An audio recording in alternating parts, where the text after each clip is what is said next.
Hi, and welcome to Delta Wordweavers for the afternoon. We are on June 13th, 2021. Our subject today, well, the title suggested is Becoming, and we have various poems and stories on that, kind of like transformation or our growing, maturing, whatever direction that the teller would like to take that broad subject. In the middle, we will have announcements in the middle of more events to come. So everyone is welcome to come. The story swaps are all free. And then there are other SAC events that the entry is free. And if you choose to give a donation, that's always appreciated. So Delta Wordweavers is based out of Antioch, California. And we welcome people from all over, and Storm today has come to us from Massachusetts. So we welcome everybody. Thank you all for coming. Our featured teller today is Ed Lewis. So Ed and I got acquainted when he was teaching at Los Medanos College. And as storytellers, we became interested in each other's hobby, and together we produced 11 celebrations at that site, which was great. They had a whole theater. We were in a theater in the round. It was wonderful.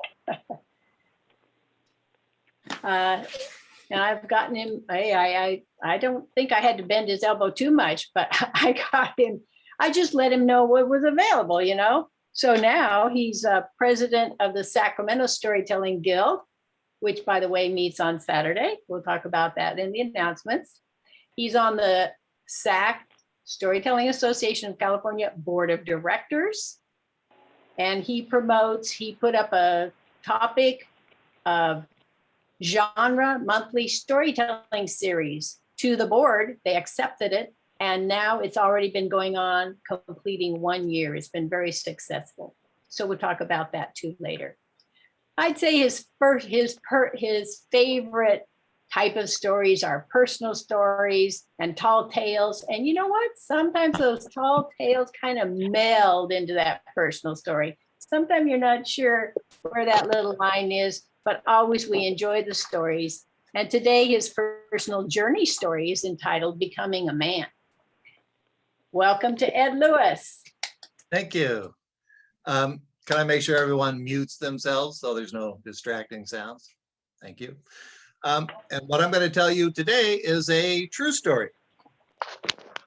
I was surrounded by my baseball teammates when I crossed home plate with the winning run in the Los Angeles City Championship. We were a ragtag bunch of guys from the city parks and rec that just got together, but I was the man. And of course, afterwards, we all went to the local bar and we sat down, and, you know, before long, we were all talking about our careers. And Big Mike said, yeah, man, I'm a tough construction worker. I work hard every day. And Raging Rick said, that's nothing, man. You know, you see those skyscrapers down there out the window in downtown Los Angeles? I build those. I'm a steel worker. How about you, Ed? What do you do? Well, I'm a preschool teacher. What? That was the same reaction I got from my father when I told him that I was not going to use my business degree to follow him into the business world, but I wanted to be a preschool teacher because I felt I could make a difference in the lives of children. Make a preschool teacher? What's wrong with you? Are you gay on me now? I said, no, Dad, I'm not gay, but I just feel like I can really make a difference in the lives of kids. It just comes from my heart. And he said, I'll tell you what, son, your heart will not give you a paycheck. Besides, that's women's work. Now, that was the same reaction I got from my true love's father. Vicky and I went to a university in Mexico for 1 year. And I was studying bilingual education, and she was studying international business. We had a wonderful year there, and it was true love. We were gonna get married. Oh, my heart was just fluttering away.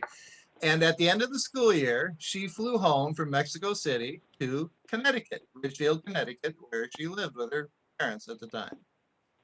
I had my Datsun B210, my little yellow car that I'd come down from Seattle in and had for the entire year.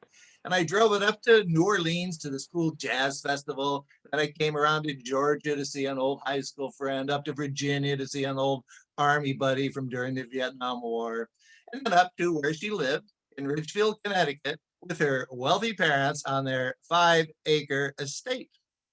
Well, the first meal we had was it's kind of like a Downton Abbey scene. It was this big dining room. It had this long table, and the dad at one end, the mom at the other end, a younger brother across from Vicky and I. And the dad looks at me and he goes, "Well, son, I see my daughter's kind of smitten with you. How do you plan to care for her and the lifestyle that she's accustomed to?" Well, as you know, probably know, imagine Vicky told you, I just finished a degree in bilingual education, and I speak Spanish pretty well now. I feel a real calling to help migrant farm camp children in California. As a preschool teacher, maybe eventually a director, but I really want to work with the kids. He looked at his wife, he looked at Vicky, and he says, "You brought me another one of those?" Well, as you can imagine, Vicky ended up marrying the vice president of the Hilton Hotels in the Bahamas and has had a great life. I know her to this day. But I was still wondering if I was really following the right path. I kept getting messages from my dad about, come on, come into the business world. But I entered Pacific Oaks College in Pasadena and got a degree in human development. In the 7 years that I was getting a master's degree, I was teaching as a preschool teacher and just loving my work. But I had those doubts, my baseball buddies, am I really doing the manly thing? Am I a man? Am I some kind of wimp? What's going on? But, I, I did all the manly things. I played baseball. I fixed my car. I lifted weights. During the summer, I would go on adventure trips. I spent 6 months after the military in a cave in the Canary Islands, being totally self-sufficient. I went the entire length of the Amazon River. I hiked up to Machu Picchu. I was an adventurer. I showed no emotion. I was not vulnerable, and I was in total control of everything I did. But the nagging doubts, kept creeping in about, am I really doing the right thing? I mean, maybe it is women's work I'm moving into, and I just had all those doubts. But I knew I was a real man when I met John Wayne in the Amazon jungles. I beat him at a rifle shooting contest. One summer in 1979, I flew to the mouth of the Amazon and I was backpacking. I hiked, I took small boat hops, I did some canoeing, some rafting, small plane hops. And I was on a cargo ship just leaving the Amazon River in Brazil as it comes into Colombia and then Peru. And the mouth of the Amazon is up in the Andes Mountains in Peru. Cargo, this old tough sea salt guy smoking a cigar, he said, man, you've told me about all these adventures you've been on. What you need to do is get off at this next stop in Leticia, Colombia, right at the very southeastern part of Colombia in the Amazon jungle. You get off, you walk through customs, and you go a quarter of a mile up this dirt road, and you're going to come to something that will change your life forever. I said, "What's that?" He said, "I'm not telling you, you just do it." So there was another couple, a 20-year-old couple from Minnesota, lovebirds, on a college break. And they got off with me and we did that. We got up to that clearing, and in the clearing, well, I was transported back to my school years, my elementary school years. I was 8, 9 years old, and I was looking at a saloon, a hotel, the Wild West. I played cowboys and Indians when I was a kid. It was just fantasy land. And there was a hitching post, and on that hitching post was a white stallion. And sitting in a rocking chair was none other than John Wayne. As we approached, he got up, came down the steps, and he looked at us and he said, "Well, what's two ugly guys and this really good looking girl doing here in my jungle?" I said, "Well, you know what, John? I was working a gold mine up in Mexico City, and I heard that you have a gold mine down here. And if I was to come down here and work your gold mine, you would make me richer than my wildest dreams." So I got on my horse from that gold mine up there in the jungles of Mexico, and I rode it all the way down through Central America. I even went across the isthmus, the Panama Canal, and came to Colombia, and all the way down to you now, and here I am. He went, "Son, that's a good story. Come on in, all of you, come on in. I'm going to share my finest whiskey with you." So we went through the swinging doors.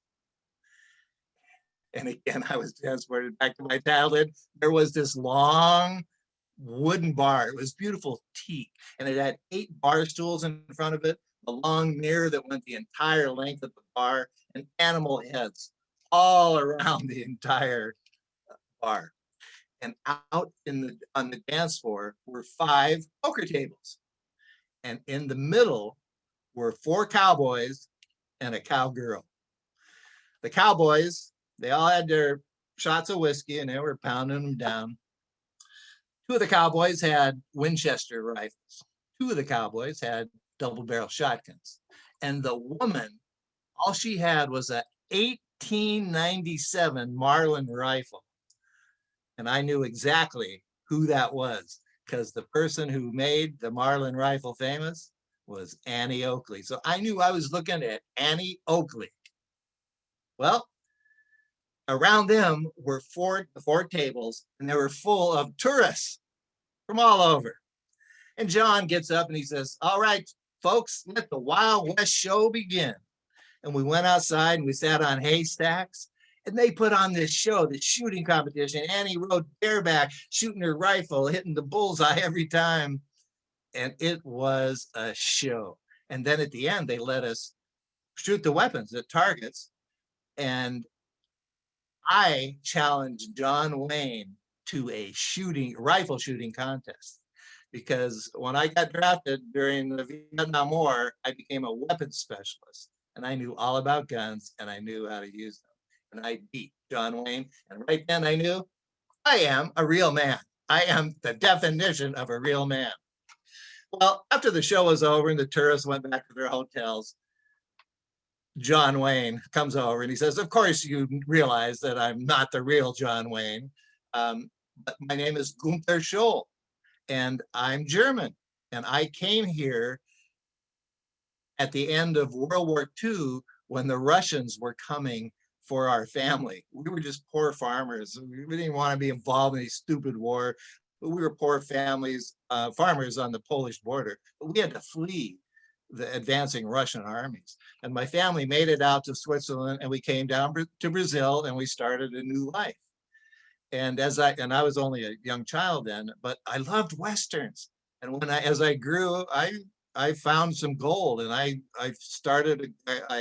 had my own gold mine, and I made quite a bit of money, and I made my fantasy come true. And that's where you're at now. I own this saloon. I own a hotel. I've got my tour company, and I got this Wild West show where I hire all these local people to put on the show. So I do want to tell you one thing, though. You really have to follow your heart when you go into a career. Ed, I heard you having doubts about being a preschool teacher, and if you're manly enough or any of that stuff, forget it. So you just got to follow your passions. That's what's important in life. Don't let people's expectations or stereotypes of what you're supposed to do and be get in your way.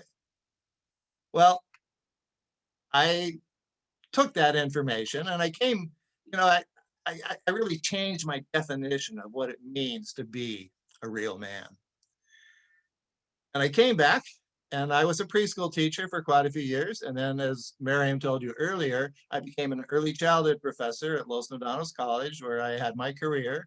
And I spent my summers traveling to places all over the world and performing in schools using storytelling, puppetry, music, and dance. And then eventually I got into the adult storytelling thing that all of you were involved with.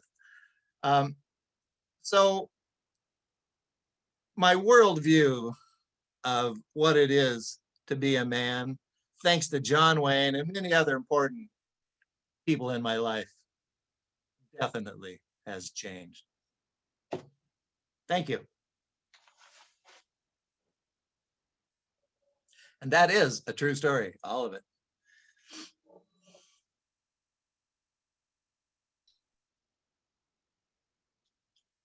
Thank you, Ed. Yeah, we are to follow our passions and really just be true to ourselves, be true to ourselves. And we have some more stories that relate to becoming. And so with that, our next storyteller is Alyssa Hammond, and her story is called My Story, because she too, it's a true story of herself. Now, when she was young, she was quite shy, and she has worked on it, and excuse me, she took, I'm going to unmute Ed. 1 minute here. Or I mean, unpin him.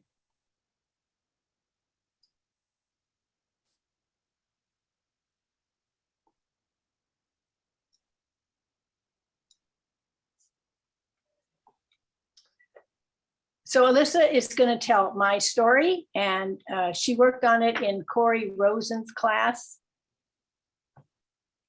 Let me get Alyssa pinned.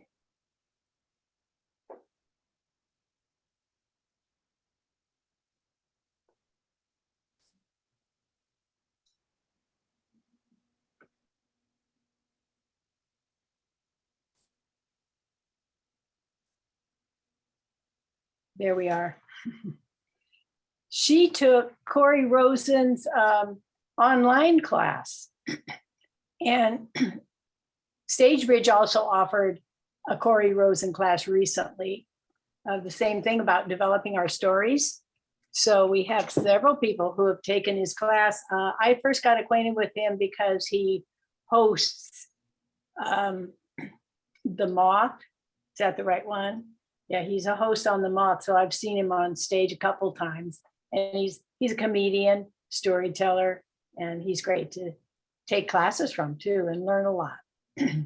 So let's just turn it over to Alyssa as we hear her story. Alyssa? Hello, thank you for having me here. I actually don't remember exactly how I found Delta Wordweavers. I think it was through Claire and some other things, but I've just recently, this calendar year, I think, found these online storytelling things. And first I showed up to listen, and then I started telling. And each time I'm here telling, I am a bit surprised, I'm like staring at my own image thinking, I can't believe I'm doing this, because I was a really shy, reserved kid. And I would never call myself an introvert because I actually liked being around people. I was on sports teams and came from a large family and always liked being around the action, just never thought of myself as the one for the spotlight. Anytime someone spoke to me, like speak when you're spoken to, that was totally fine with me. But even then, a little awkward, because I could feel my heart pounding, like, oh no, I have to respond to this person. Like, what do I say? So it was years like that, just speak when spoken to, kind of hang back, enjoy the action, but never have the spotlight on me, never be the action. And yeah, in high school, I had friends who I got to know. And when I got to know them, I was silly and probably more outgoing. But if the group of us went to a new environment with new people, it was back to being shy, reserved Alyssa. And I just went on like that for years, and then got to college and met someone who was quite the opposite. He was the class clown, the jokester. And I was attracted to him like I'm sure many people were. And we dated, and then we got married, and we had 2 children. And I learned a bit about being in the spotlight, right? Because I'm standing next to him as he's telling the jokes and being the storyteller. So I got more comfortable with the spotlight, and over the years would be part of the story, right? The story was actually often about things we were doing, um, and I would learn to put a little something in the story. Maybe he was talking about getting sunburnt, and I would throw in a little funny about how that showed off his muscles, and the people we were with would laugh, and I would thought, oh, this is kind of cool. Like, this is a new role for me. I'm not going to hang back. I'm part of the story, but I'm a sidekick, right? He's the main storyteller. He's the one who likes the spotlight. And I thought that was going well. Like, I thought, like, oh, I'll always kind of be in the background, always adding to the story, or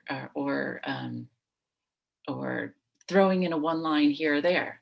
But then about 10 or so years ago, when my children were still small, he said he wanted a divorce. So much for being a sidekick or sharing stories. So that stopped. But life didn't stop. Life moved on. And I thought about meeting someone new, and I did meet someone new. And I would tell him my stories, and he enjoyed those stories, and be quite complimentary and interested. And so there was this thought of like, oh, I'll be a partner in storytelling again. But he really didn't want to share his stories. He was just the one-man show, because I remember early on in our relationship thinking, oh, he's telling a story I know about. This is my time to just throw something in the story. And he said, don't interrupt. This is my anecdote. This is my story. So we had a conversation about that, because I was a little surprised. And I said, oh, actually, I think I'm pretty good at like being the partner to the story, to add to it just here or there. But years later, maybe we didn't practice enough, maybe not enough dinner parties. We also had 2 children each, so a blended family that kept us quite busy. Dinners where all the kids were talking. So maybe not enough opportunity for us to partner in storytelling, because just recently, while I was taking Corey Rosen's story, he was telling friends about my storytelling. So I thought, oh, this is the time for me to add the detail.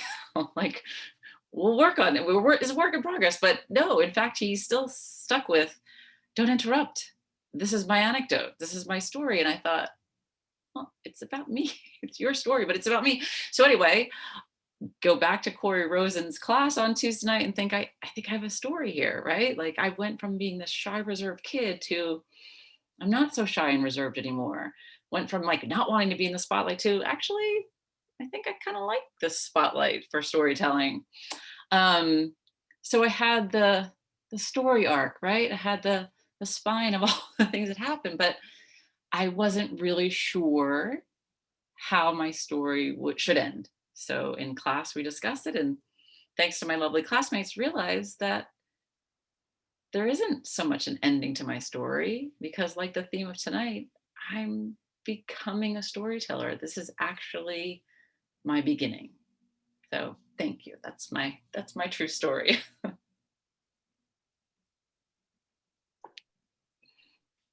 Thank you, Alyssa. Thank you so much. You're welcome. If it's okay, I'm going to switch. I'll put Storm next before Diamond. He's on our topic. So I am going to have And you have Storm somehow next. stopped my video. Okay, let's get that going again.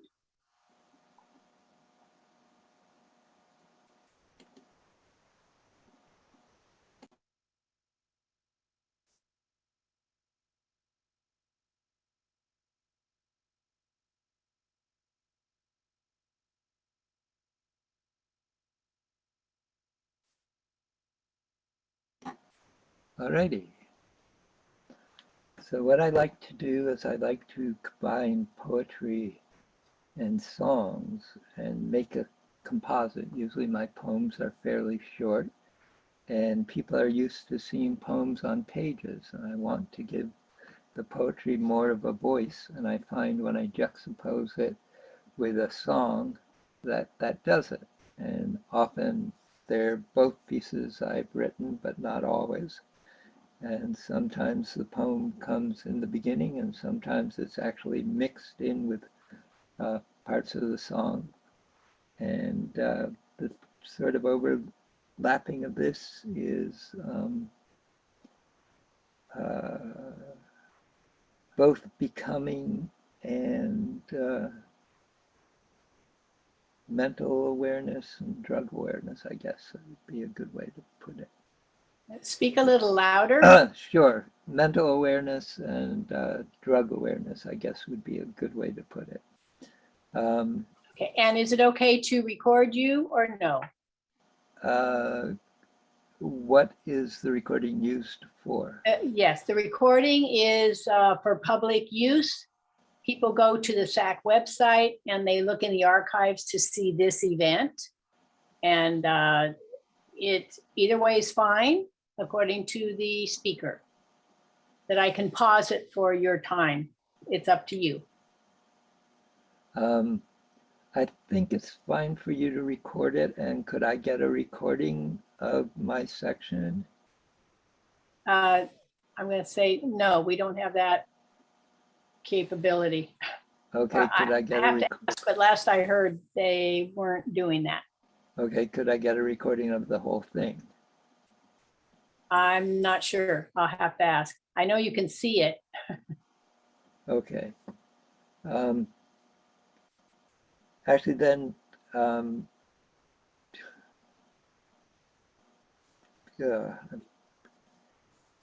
if I can't get a copy of it, then I think I'd rather not have it recorded. Okay, we'll do a pause. That's fine. Okay.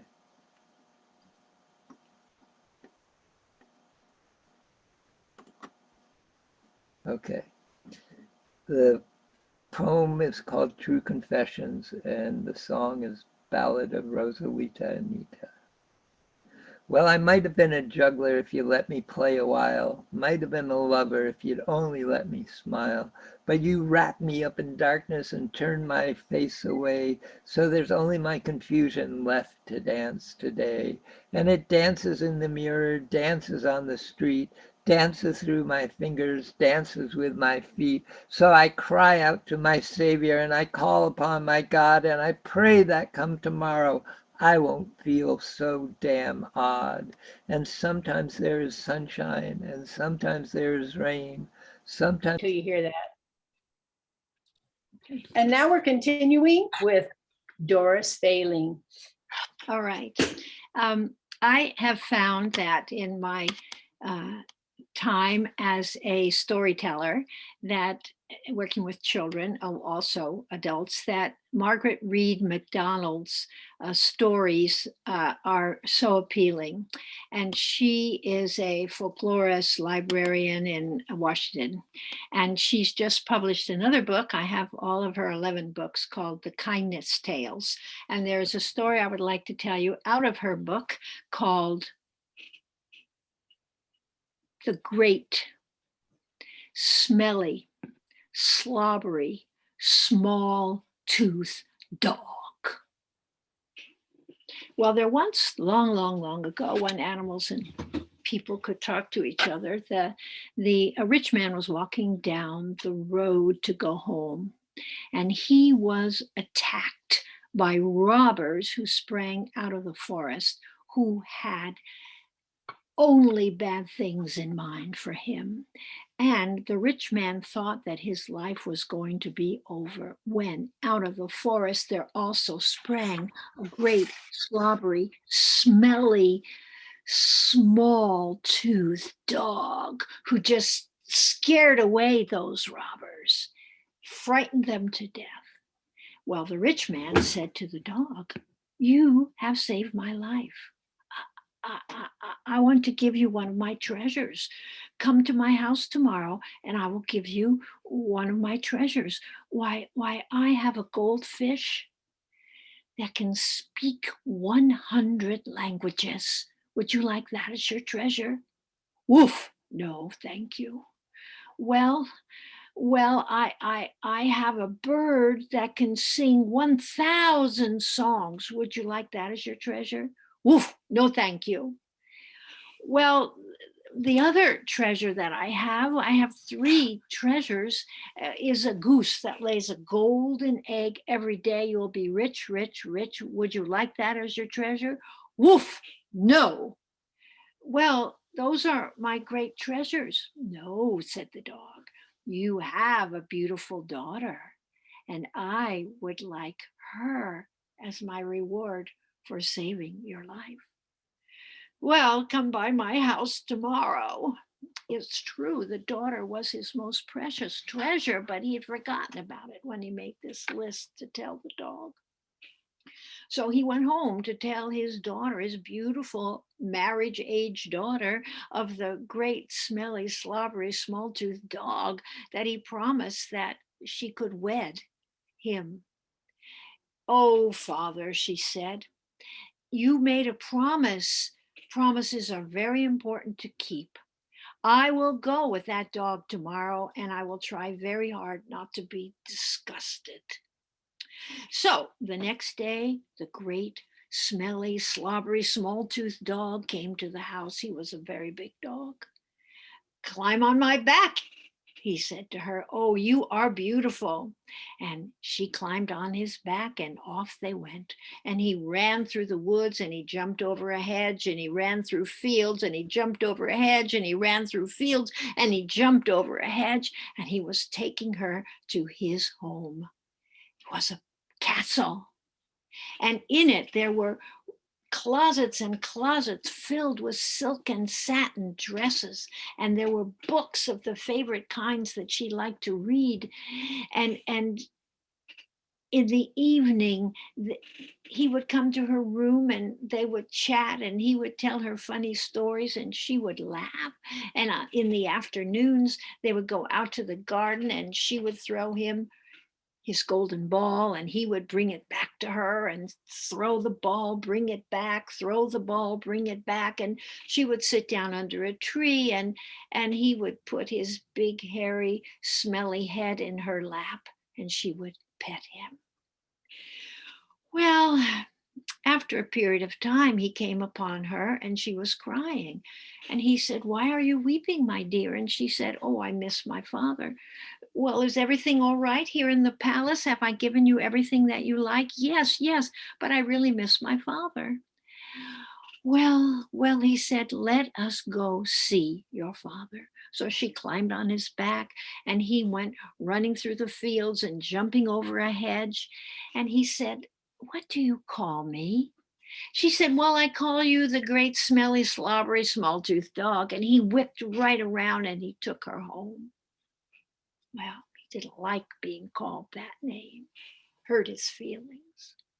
So about a week later, she was weeping again. And he said, "Do you miss your father?" "Yes," he said, "Climb on my back. I'll take you to him." And he ran through one field and jumped over a hedge and ran through another field and jumped over the hedge. And then he said, "What do you call me?" And she said, oh, "I call you my sweet honeycomb." And he ran through another field and jumped over a hedge. And she could see her father's home in the background. And he said, "Oh, what do you call me?" And she said, I call you slobbery, smelly, small-toothed dog." And he turned right around and took her right home. Well, time passed. He found her crying again. "Are you lonesome for your father?" "Yes, yes." climb on my back. And they ran through a field and jumped over a hedge. What do you call me? Now she learned a lesson. I call you my sweet honeycomb. And he ran through a field and jumped over the hedge. My name, I call you my sweet honeycomb. And he ran through the third field and jumped over the hedge. She was so close to her home now, she got off and could reach out and touch the doorknob on her father's home. And he said, what do you call me? And she said, oh, I call you big, slobbery, smelly, small-toothed dog. And then she looked in his eyes and he looked so sad, so sad. Oh no, she said, I'm sorry. I call you my honeycomb, my very, very sweet honeycomb. And when she said that, all of a sudden he stood up on his hind legs and he ripped off his fur, and he was a very handsome prince. She visited with her father and he took her home, and in the afternoon they would go out to the garden and she would throw the golden ball and he would bring it back to her, and she would throw the ball and he would bring it back, and she would throw the ball and he would bring it back, and she would sit with her back against the tree and he would put his head in her lap and she would say, you are my sweet honeycomb. And that's the end. Thank you. That was a becoming story. Yes, becoming. I realize that. Yeah. Yeah. Thank you so much. Yes, I enjoy the lilt of the stories and the adventures of them, and excellent telling skills that you have. Thank you so much. You're welcome. For the others, Doris is telling in the schools during the year. She's been recording and sending them in, recordings to the schools, and hopefully they use them during Zoom. But we all look forward to going back. Yeah. In real life. Ida, we would like to hear from you. Unmute. Okay. And this is not for recording. Okay, give me a pause here.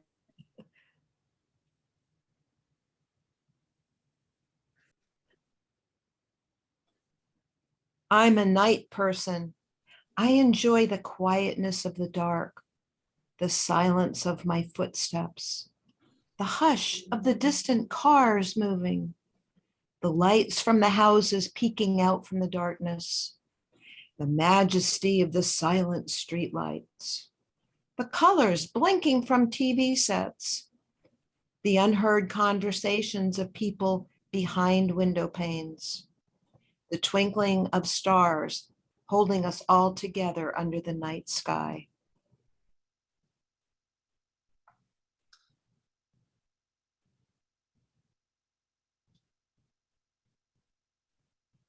Thank you.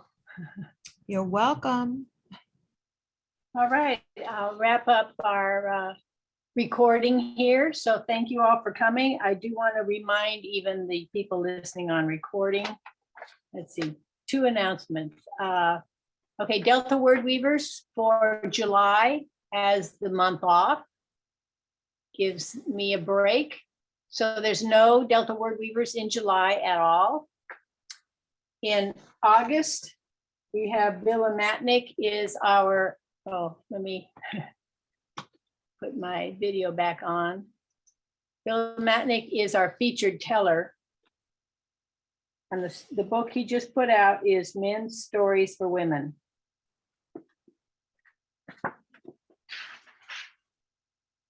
In the beginning of the book, there's a couple of comments by other people. This is a wonderfully rich collection of writings extending both wide and deep. It's a true book that offers comfort, humor, catharsis, and insight for anyone wishing to explore the great mystery of the human gender. And another comment is, Part of a Man, this book will help us cross that cliched divide that men think and women feel. Thank you, Bill, for shining a brighter light on the heart that we all share. So it's an insightful book, and he'll be sharing from that. Bill and Matnick told Ed will remember, yes. He told that maybe our 4th celebration, and he's a musician. So at the time, he told us his experiences about, he has several musical instruments he plays, and when people have they need somebody to substitute on their band, they'll call on Bill and Matnick. So he substituted for the Grateful Dead and for Peter, Paul, and Mary. And he's got stories behind the scenes. And he actually put out another book called Acoustic Stories. And that's about those behind the scenes stories. Those would be fun to listen to, or to read rather. So come meet Bill and Matnick in August. Let me see, it's August 8th. August 8th. Okay, we'll stop the recording. Thank you, listeners on the recording. Will there also be a theme when there's a guest?